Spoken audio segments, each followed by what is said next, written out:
હું ને જોશને આવ્યા છે અમારી વાડીમાં પોપિયા. જો આ પોપિયામાં જો, આમાં પોપિયામાં જો, પણ છે ને આ કેટલા મસ્ત પાકી ગયા. આમાં છે ને ભાઈ ચોમાસાના લીધે થોડુંક જીવાત ને એવું બધું થઈ ગયું છે. એટલે આ તો હવે જેના ભાઈકમાં આપણે કહીએ ને કે દાને દાને પે લીખા હે ખાને વાલે કા નામ, એવી રીતના છે ને ભાઈ આમાં જો બધી ખાઈ ગયા. પણ આ જો કેવા મસ્ત નાડી તમે જોજો, એટલે કેરીની સીર પાડીએ ને એવું મસ્ત પોપિયું પાકી ગયું હોય છે અંદર. એવડા પોપિયામાં છે ને એક જ બી નીકળશે. એટલે એક બી નીકળે? એક બી હોય કે 6 બી નીકળે.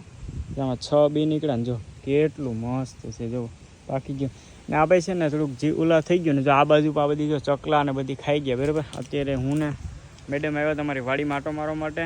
પણ પટ્ટાવાળા પોપિયા હોય ને એ ખાય ને તો વાંધો ના આવે, બાકી પાકી ગયેલ તો જો ને ખરાબ જ થઈ જાય.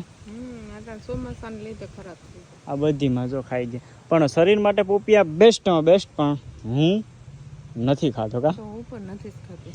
રેવા દે ને, બે મોઢે તો ખાતી હોય. સાચું બોલ. પૂછી લેવાનું ઘરના ને. બાકી જો નીચે ખરીને પણ ઓલા થઈ ગયા, હાવ ખરાબ પડી ગયા. કે આ ખાવજી તમે? ના ભાઈ, હવે આ બગડી ગયેલ થોડું પોપિયું ખાવાનું. બાકી મારા જેવા કેટલા છે પોપિયું નથી ખાતા, અને જોશના જેવા કેટલા છે ખાય, જરી કમેન્ટ કરીને કહી દઈશું. આ તો ખાય ને ખાય. એટલે મારી કમેન્ટ ખોટી ન કરતા.